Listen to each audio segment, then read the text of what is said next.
12 अगस्त 2024 को रात के समय उत्तराखंड की राजधानी देहरादून के बस स्टैंड से लगभग सभी लोग जा चुके थे। यानी उस समय वहां पर बहुत कम पैसेंजर थे और वो लोग थे जिनकी रात को बस चलने वाली थी। लेकिन उन्हीं बस का इंतजार करने वाले लोगों में एक लड़की भी शामिल थी। देखने से वो लड़की बहुत परेशान लग रही थी, लेकिन वहां पर मौजूद लोगों में से किसी ने भी उससे उसकी परेशानी का कारण नहीं पूछा। फिर अचानक उस बस स्टैंड पर ड्यूटी करने वाले गार्ड की नजर उस लड़की पर पड़ी और जैसे ही वो गार्ड उस लड़की के थोड़ा पास जाता है तो उसे उस लड़की को देखकर थोड़ा अजीब सा लगता है, क्योंकि वो लड़की थोड़ी असहज लग रही थी। यानी वो खुद को अनकंफर्टेबल महसूस कर रही थी। साथ ही बार बार वो अपने कपड़े ठीक करने की कोशिश कर रही थी। वो बच्ची डरी सहमी सी इधर उधर देख रही थी। उसे देखने से लगता था मानो वो काफी ज्यादा घबराई हुई हो। लेकिन फिर उस गार्ड ने देखा कि जिधर वो लड़की बार बार देख रही थी उस तरफ एक व्यक्ति भी घूम रहा था। वो लड़की बार बार उसी व्यक्ति को देख रही थी और खुद को बहुत ज्यादा अनकंफर्टेबल महसूस कर रही थी। अब उस गार्ड को भी लगने लगा था कि यहाँ पर कुछ ना कुछ गड़बड़ जरूर है और हो सकता है ये व्यक्ति ही इस बच्ची को परेशान कर रहा हो, क्योंकि उस लड़की की उम्र देखने से 15-16 साल लग रही थी। उसकी मानसिक स्थिति भी ठीक नहीं लग रही थी।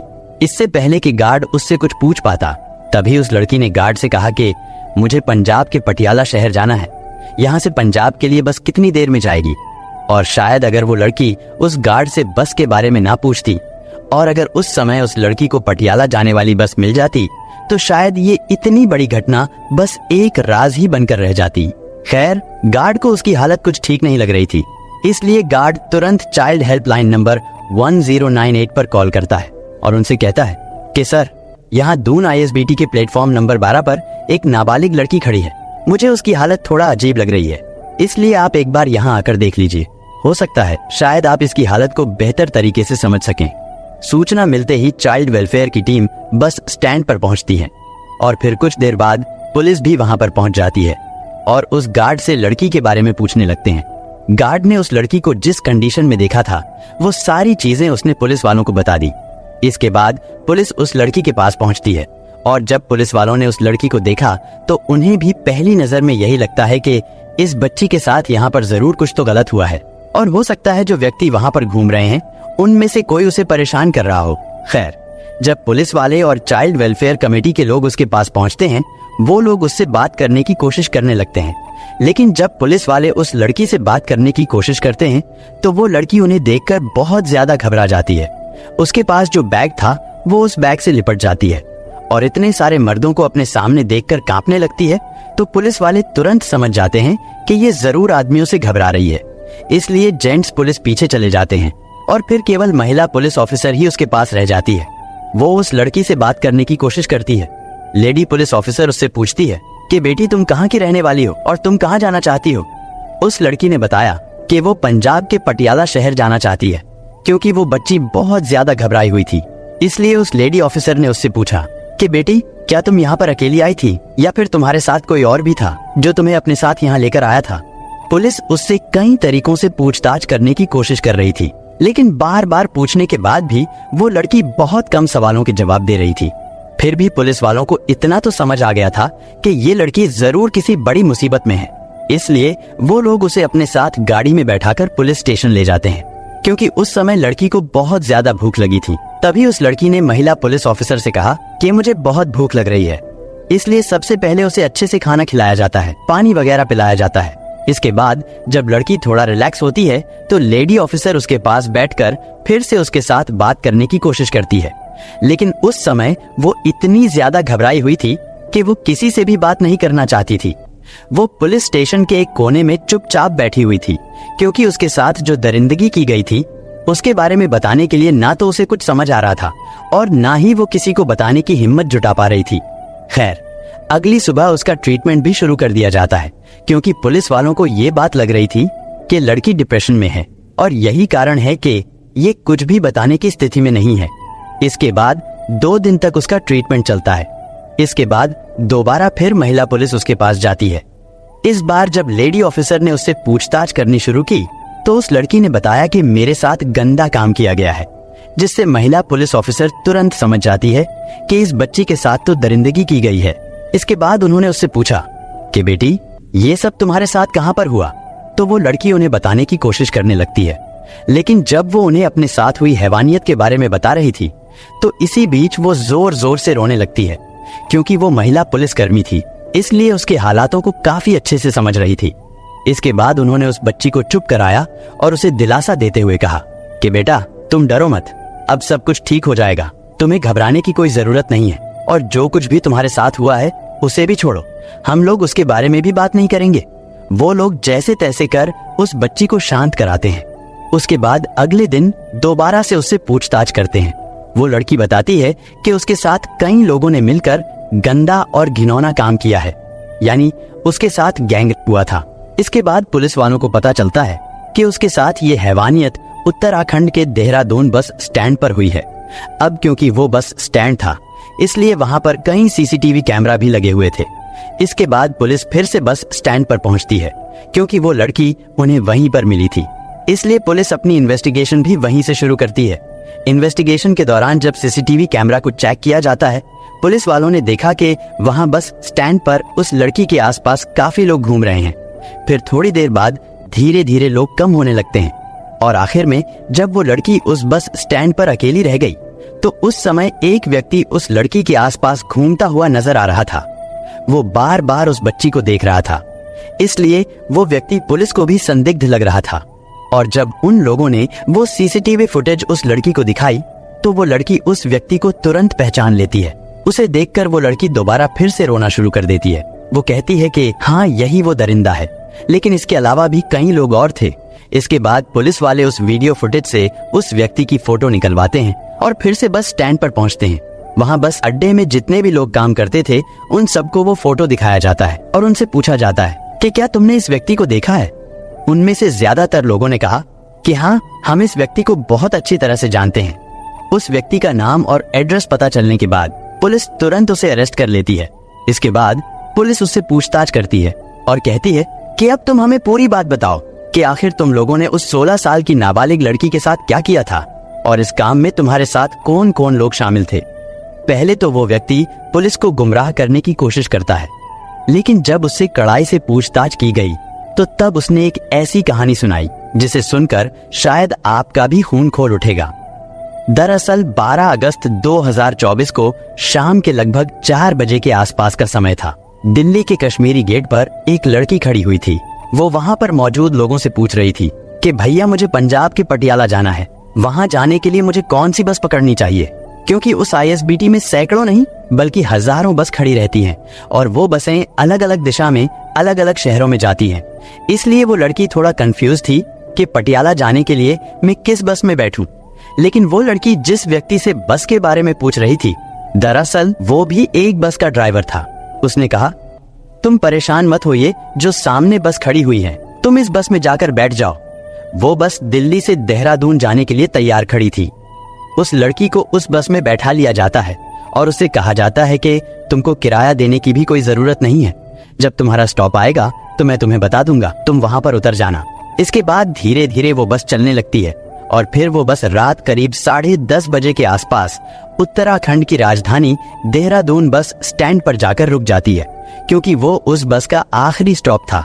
इसलिए सभी लोग एक एक करके उस बस से नीचे उतरने लगते हैं और जब सारी सवारियां वहां से चली जाती हैं तो वो लड़की वहां पर अकेली रह जाती है। इसके बाद उस बस का कंडक्टर और ड्राइवर उस लड़की के पास जाते हैं और उससे कहते हैं कि पटियाला यहाँ से थोड़ी ही दूर है, लेकिन उसके लिए तुम्हें यहाँ से दूसरी बस पकड़नी पड़ेगी। वो बस ड्राइवर आगे कहता है कि पटियाला जाने वाली बस थोड़ी देर के बाद जाएगी, तब तक तुम हमारे साथ समय गुजार लो। इसके बाद वो दोनों कंडक्टर और ड्राइवर जिस लड़की को दिल्ली के कश्मीरी गेट से अपनी गाड़ी में बिठाकर यहाँ लाए थे और जिसकी उम्र अभी लगभग 15 साल के आसपास ही थी, उस लड़की को बस के पीछे वाली सीट पर लेकर जाते हैं। फिर उसके शरीर के अलग अलग हिस्सों को छूने की कोशिश करने लगते हैं, उसे परेशान करने लगते हैं और फिर धीरे धीरे उसके कपड़े उतार कर वो दोनों उसके साथ गंदा और घिनौना कृत्य करने लगते हैं। कंडक्टर और ड्राइवर बारी बारी से उस बच्ची के साथ दरिंदगी कर रहे थे। वो बच्ची चीख रही थी, चिल्ला रही थी। उस समय ठीक उन्हीं के बराबर में एक और बस खड़ी हुई थी जो कि ऋषिकेश से दिल्ली रूट के लिए चलती थी। जब उस लड़की की चीखें वहां तक पहुंचती हैं तो उस गाड़ी के अंदर भी 2 ड्राइवर बैठे हुए थे, लड़की के चीखने की आवाज सुनकर वो दोनों भी कुछ देर के बाद उस गाड़ी में आते हैं और वहां पर वो देखते हैं कि उस गाड़ी में एक लड़की बुरी हालत में पड़ी हुई है और उस बस का कंडक्टर और ड्राइवर उस लड़की के साथ गंदा और घिनौना काम कर रहे हैं। अब यहाँ पर वो दोनों ड्राइवर भी उस बच्ची की मदद करने के बजाय उल्टा ये कहते हैं कि अब हम भी इस लड़की के साथ ऐसा ही करेंगे। इस पर पहले दोनों कंडक्टर और ड्राइवर ने कहा कि कोई बात नहीं, आपको भी जो करना है करो। और इसी तरह लगभग 2 घंटे का समय बीत जाता है। उस लड़की के साथ लगातार ऐसे ही गंदा और घिनौना कृत्य होता रहता है, यानी वो चारों उस लड़की के साथ बारी बारी से बलात्कार करते रहते हैं। तब उस गाड़ी का कंडक्टर जो उस लड़की को दिल्ली से अपने साथ लेकर आया था, वो कहता है कि मेरे पास टिकट के कुछ पैसे हैं, मैं ये पैसे कैशियर के पास जमा करके आता हूँ। इतना कहकर वो कंडक्टर चला जाता है। इधर ये तीनों हैवान ड्राइवर उस लड़की के साथ दरिंदगी करते रहते हैं। उधर कंडक्टर कैशियर के पास जाता है और जो टिकट के पैसे उसने पैसेंजर से यानी यात्रियों से कलेक्ट किए थे उन्हें जमा कराने लगता है। लेकिन तभी कैशियर उससे कहता है कि तुम्हारी गाड़ी तो दिल्ली से रात 10:30 बजे के आसपास बस स्टैंड पर आ चुकी थी, तो फिर तुम 2-2.5 घंटे के बाद केस जमा कराने क्यों आए हो और इतनी देर तक तुम कहाँ थे? वो कंडक्टर कहता है कि साहब बस ऐसे ही मैं थोड़ा बिजी हो गया था, जिसकी वजह से मैं आज लेट हो गया। लेकिन जब कैशियर ने उससे तरह तरह के सवाल पूछने शुरू किए तो वो उसके सवालों के सामने ज्यादा देर टिक नहीं पाया और आखिर उसने कैशियर को भी बता दिया कि साहब मेरी गाड़ी के अंदर एक लड़की है, अगर तुम भी चलना चाहो तो मेरे साथ चल सकते हो। कैशियर ने जैसे ही ये बात सुनी तो वो भी उसके साथ जाने के लिए तैयार हो गया। इसके बाद जब वो कैशियर उस गाड़ी के अंदर जाता है तो देखता है कि 2 ड्राइवर उस लड़की के साथ गंदा घिनौना कृत्य कर रहे थे। लेकिन जब उन दोनों ड्राइवरों की नजर कैशियर पर पड़ती है तो वो लोग कैशियर को देखकर कहते हैं कि पहले साहब को करने दो, हम लोग बाद में कर लेंगे। इसके बाद उस कैशियर ने भी उस लड़की को नोचना शुरू कर दिया, यानी उसने भी उसके साथ गंदा कृत्य किया। और इस तरह पहले कंडक्टर, फिर ड्राइवर, फिर उनके पास में जो गाड़ी खड़ी हुई थी जो ऋषिकेश से दिल्ली के लिए चलती थी, उसमें बैठे हुए 2 ड्राइवर और आखिर में वो कैशियर, वो 5 लोग मिलकर उस लड़की के साथ बारी बारी से सामूहिक बलात्कार कर रहे थे। और जब वो लड़की चीखने की कोशिश कर रही थी, शोर मचाने की कोशिश कर रही थी, तो वो लोग उससे कहते थे कि क्या तुम पटियाला नहीं जाना चाहती, यानी अगर तुम पटियाला जाना चाहती हो तो तुम्हें ये सब करना ही पड़ेगा। उस लड़की की समझ में नहीं आ रहा था कि आखिर उसके साथ हो क्या रहा है और अब तो उसकी मानसिक स्थिति भी बिगड़ने लगी थी। लेकिन फिर किसी तरह वो लड़की वहां से निकलने में कामयाब हो जाती है या फिर उसे जाने दिया जाता है। इसके बाद वो लड़की रूट नंबर 12 के प्लेटफॉर्म पर पहुंचती है। वहां खड़ी होकर वो बस का इंतजार कर रही थी। वहीं पास में ही एक व्यक्ति मैगी बना रहा था। लेकिन फिर अचानक वहां पर मौजूद गार्ड की नजर उस लड़की पर पड़ती है। गार्ड देखता है एक संदिग्ध व्यक्ति जो कि कंडक्टर था, वो उस लड़की के इर्द गिर्द घूम रहा था और बार बार उस लड़की के करीब जाने की कोशिश कर रहा था। दरअसल उस कंडक्टर को अब डर सताने लगा था कि कहीं ये लड़की किसी को कुछ बता ना दे, इसलिए वो उसे वहां से हटाना चाहता था ताकि वो लड़की लोगों के बीच में ना जाए। लेकिन तभी गार्ड ने बड़ी होशियारी और सूझबूझ के साथ 1098 पर फोन कर दिया था। इसके बाद CWC यानी चाइल्ड वेलफेयर कमेटी के लोग वहां पहुंचते हैं। साथ ही पुलिस भी मौके पर पहुंच जाती है। इसके बाद पुलिस उस CCTV के आधार पर पहले उस कंडक्टर को अरेस्ट करती है जो कि संदिग्ध लग रहा था और जब उससे पूछताछ की जाती है तो उसके दिए गए बयान के आधार पर 4 और लोगों को अरेस्ट किया जाता है। उन 5 के नाम की बात करें तो उनमें एक का नाम धर्मेंद्र कुमार, उम्र 32 साल, जो कि हरिद्वार के बंजारा गांव के रहने वाला है। साथ ही हरिद्वार के भगवानपुर का रहने वाला देवेंद्र, जिसकी उम्र 52 साल के आसपास है, और एक उत्तर प्रदेश के फारुखाबाद में नवाबगंज के गांव सिला का रहने वाला रवि कुमार। साथ ही हरिद्वार के बंजारा वाला गांव का रहने वाला राजपाल, जिसकी उम्र 57 साल है, और एक देहरादून के पटेल नगर का रहने वाला राजेश कुमार होता है। उन 5 को अरेस्ट करने के बाद जब उनसे बारी बारी से पूछताछ की गई और जब इस घटना का खुलासा हुआ तो इस घटना के बारे में सुनकर पुलिस वाले भी सिहर गए थे। इसके बाद SSP राजेश कुमार द्वारा उन 5 के खिलाफ 17 अगस्त 2024 को FIR दर्ज कर ली गई थी। लेकिन सबसे बड़ा सवाल ये था कि आखिर वो लड़की कौन थी और कहां की रहने वाली थी। जब इस बारे में उस लड़की से पूछा गया था कि वो कहां की रहने वाली है, इस पर लड़की ने बताया था कि वो पंजाब के पटियाला की रहने वाली है, लेकिन जब पुलिस जांच पड़ताल करती है तो पता चलता है कि वो लड़की उत्तर प्रदेश के जिला मुरादाबाद के मुड़ापाड़ा थाना क्षेत्र के किसी गांव की रहने वाली है। इसके बाद देहरादून पुलिस ने मुड़ापाड़ा क्षेत्र के उस गांव में जाकर उस लड़की के माता और पिता से संपर्क किया। हालांकि अभी तक तो वो लड़की कह रही थी कि मेरी माँ और बाप दोनों मर चुके हैं, जबकि उसके माँ बाप अभी जिंदा हैं और उसका एक भाई भी है जो रामपुर में मजदूरी करता है। 13 तारीख को इसमें जो है सूचना वहाँ पर जो 1098 है चाइल्ड हेल्पलाइन है, इनको सूचना वहाँ के गार्ड द्वारा दी गई थी कि एक बालिका संदिग्ध परिस्थितियों में वहाँ पर बैठी एक शॉप पर कुछ खा रही है और इस तरह वहाँ पर कोई संदिग्ध व्यक्ति भी दिख रहा है। तो इसको देखते हुए 1098 ने अपनी टीम के अन्य सदस्य को बुलाया और बच्ची से जो पूछताछ करी, उस पूछताछ में बिटिया द्वारा ये नहीं बताया गया कि वो कहाँ से आई है, किन परिस्थितियों में आई थी, और उसके द्वारा अपना घर कहीं कभी अन्य शहरों में बताया गया। और माता पिताजी के बारे में पूछने पर उसके द्वारा ये बताया गया कि उनके माता पिताजी की डेथ हो चुकी है। तो इस सब चीजों को परिस्थितियों को देखते हुए सब बाल निकेतन ले जाया गया था। और वहाँ इसके बाद उसकी फर्स्ट डे जो काउंसलिंग हुई थी, इस काउंसलिंग में भी वो नॉर्मल परिस्थितियों में से इसके द्वारा ऐसा कुछ नहीं बताया गया और अपने घर के बारे में भी बहुत ज्यादा डिटेल नहीं दी गई, जो काउंसलिंग रिपोर्ट के अवलोकन से भी स्पष्ट हुआ, पूछताछ से भी। क्योंकि जब सेकंड डे काउंसलिंग हुई, थर्ड डे काउंसलिंग हुई, तो कहीं ना कहीं बच्चे द्वारा ये बात बताई गई कि जो है उसके द्वारा 5 लोगों द्वारा गलत कार्य किया गया था। चूंकि मामला जब इस तरह का सामने आया पूछताछ में काउंसलिंग के दौरान, तो थाने पर जो है कल साय जो उनके द्वारा तहरीर दी गई थी, इस तहरीर के आधार पर 5 अज्ञात व्यक्तियों के विरुद्ध जो है 70 जो BNS हमारा नया एक्ट है उसके तहत और पोक्सो अधिनियम के तहत केस रजिस्टर्ड हो गया था। और जब उस लड़की के माता पिता से पूछा गया कि तुम्हारी लड़की कहाँ है, तो उन्होंने बताया कि करीब 12 दिन पहले वो लड़की अचानक घर से निकल गई थी।